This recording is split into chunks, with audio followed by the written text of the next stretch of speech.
qui se passe que les autres ne respectent pas les textes. Les acteurs de l'opposition s'entêtent dans leur comportement, dites-vous, mais ils vous rétorquent qu'il leur a été même refusé, malgré le respect, n'est-ce pas, de la loi, il leur a été refusé, par exemple, le certificat, enfin, le quitus fiscal au ministère de... Ah, le quitus fiscal, c'est autre chose. Si vous parlez de ça, alors là, c'est important.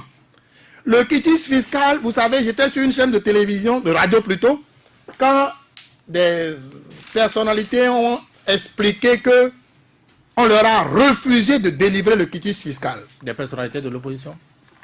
Pas forcément de l'opposition, en général. D'autres qui sont de l'opposition surtout. Ah, on nous a refusé. J'ai dit, non, c'est pas vrai. Parce que moi-même, j'avais été saisi à l'époque quand il y avait des difficultés. Je me suis déplacé pour aller à la direction générale des impôts. J'ai rencontré le directeur général des impôts, l'adjoint, qui m'a rassuré que tous ceux qui sont en règle auront leur quitus fiscal. Il n'y a pas de problème, monsieur le Elias Jean-Baptiste. J'ai dit d'accord, pas de problème. Je suis parti. Je leur ai servi à tous ceux qui étaient dans l'attente, dans la salle d'attente au niveau du ministère, de la direction générale des impôts. Calmez-vous. Si vous êtes à jour, vous aurez votre quitus fiscal. Le directeur général adjoint vient de me le confirmer. Puis, on était sur une chaîne de radio.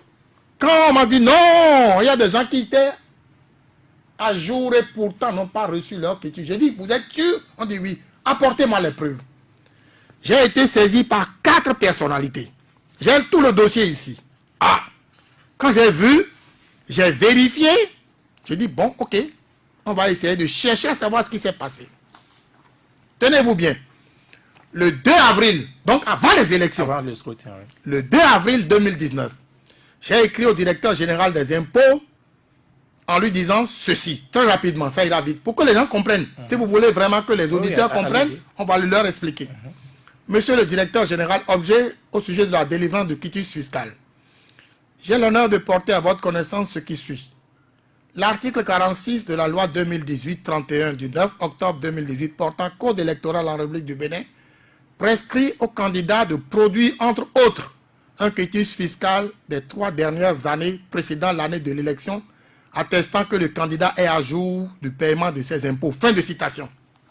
Pour l'élection législative du 28 avril 2019, plusieurs candidats potentiels se plaignent de n'avoir pas eu leur quitus malgré qu'ils soient à jour vis-à-vis du fisc. Face à cette situation, je me suis déplacé le 25 février 2019 pour vous rencontrer et m'enquérir des nouvelles sur la délivrance du quitus fiscal. Absent, c'est le directeur général adjoint qui m'a reçu. De l'entretien que nous avons eu, il m'a rassuré que tous ceux qui seraient à jour vis-à-vis du fisc auront leur quitus fiscal. J'ai donc servi cette réponse à tous ceux qui attendaient leur quitus fiscal dans les bureaux de la direction générale des impôts, qu'ils seront servis s'ils sont à jour vis-à-vis du fisc. L'Autorité nationale de lutte contre la corruption a reçu des informations faisant état de ce que des personnes à jour vis-à-vis du fisc n'auraient pas eu leur quitus fiscal.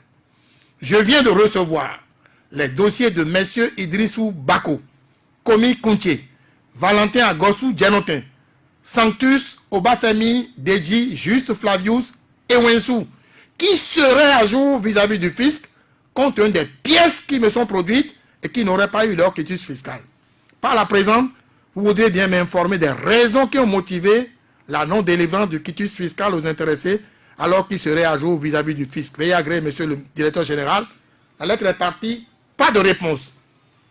J'ai réitéré encore la lettre le 15 avril et je leur ai dit de la même chose, que s'ils ne répondaient pas, j'ai dit ceci, toutefois, il n'est pas trop tard pour présenter l'image de la Direction générale des impôts.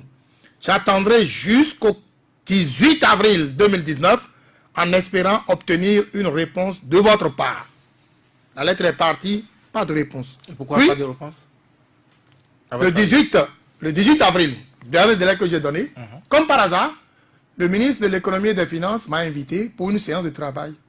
J'y étais avec 2 de mes collaborateurs et lui aussi il était à cette séance avec 2 de ses collaborateurs, dont le directeur de cabinet. Et je pensais qu'il allait aborder ce sujet. On a parlé de tout, ceux pour lesquels il souhaitait me voir. Puis, je lui ai introduit le dossier pour dire, ah, il y a tel dossier qui est là. Je croyais que vous alliez parler de ça, monsieur le ministre. Il me dit non. Mais il me dit, le directeur général lui avait parlé du dossier. Moi, je suis parti avec tout le dossier. Toutes les pièces sont ici. Hein. Les pièces sont là. Il me dit, ah, je vais l'instruire, il va venir. Ok, monsieur le ministre, pas de problème. Je ne l'ai pas vu. 2 semaines après, je vois le directeur de cabinet, je dis, mais le directeur général des impôts n'est pas venu. Il dit, quoi? Que c'est devant lui que le ministre de l'économie et des finances l'a instruit pour dire de répondre à l'appel de l'autorité nationale de lutte contre la corruption. Je dis, je ne l'ai pas vu. Très bien. Le 7 mai, j'écris au ministre pour dire qu'il n'est pas venu et que je lui donnais un autre rendez-vous pour qu'il puisse venir le 10 mai à 11h. Alors que c'était après le scrutin. Déjà, après le scrutin, il n'est pas venu.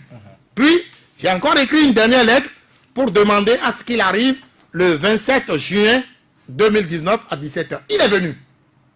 Le 17 juin 2019 à 17h, il est venu. La feuille de présence est là. Tous ceux qui ont participé à la séance, c'est là avec nous. Puis, quand il est venu, comme à l'accoutumée, nous faisons questions écrites, réponses écrites. Alors, nous lui avons tendu pour commencer la séance. Il a à répondre à 9 questions. La première question concerne d'abord qui se présente.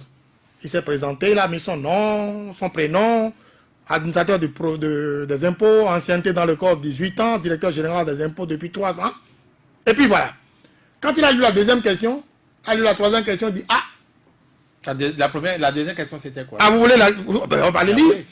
Il nous est revenu que M. Idrissou Bako, qui a sollicité la délivrance du quitus fiscal en vue de présenter sa candidature aux élections législatives du 28 avril 2019 et qui aurait été à jour vis-à-vis du fisc, n'aurait pas eu son quitus fiscal.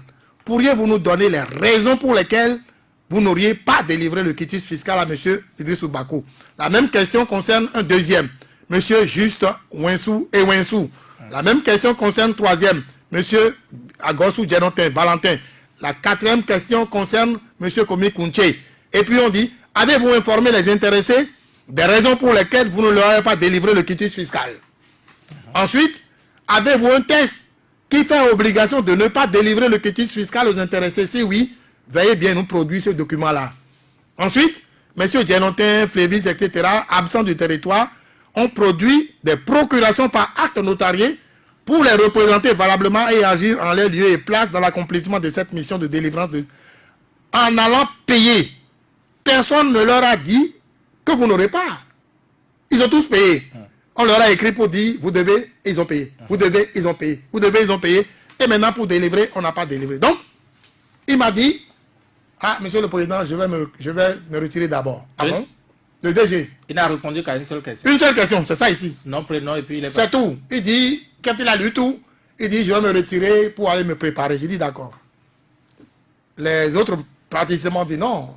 Vous saviez déjà pourquoi vous êtes là, vous aurez pu vous préparer. Il dit, non, qu'il va se... Ok, d'accord. J'ai dit, très bien.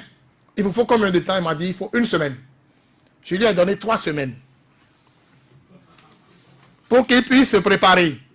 Depuis le 27 juin 2019 à ce jour, 15 septembre 2019, les 3 semaines sont déjà passées plusieurs fois.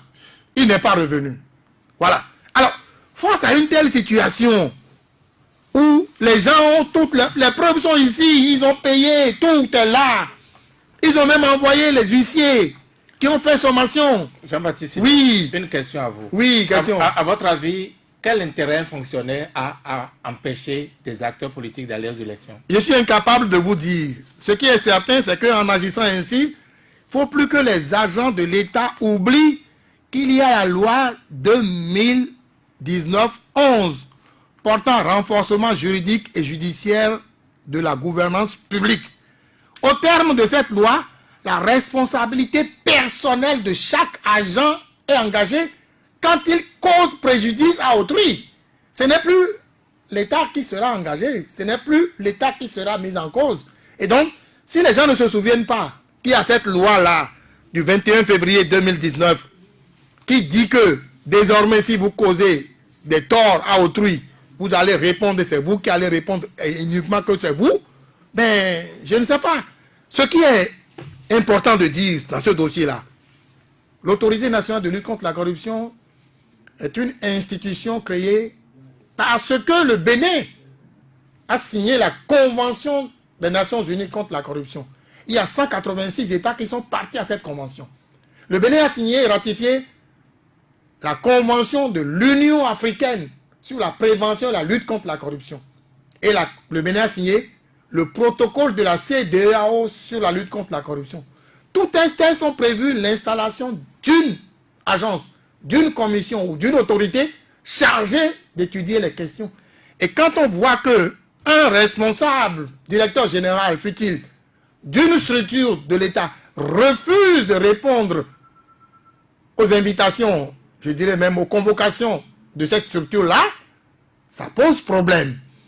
Et si les autres pays, à savoir les Nations Unies, sont au courant de ce refus du directeur général de répondre à l'invitation de l'autorité nationale de lutte contre la corruption, je ne sais pas quelle appréciation on ferait de notre pays.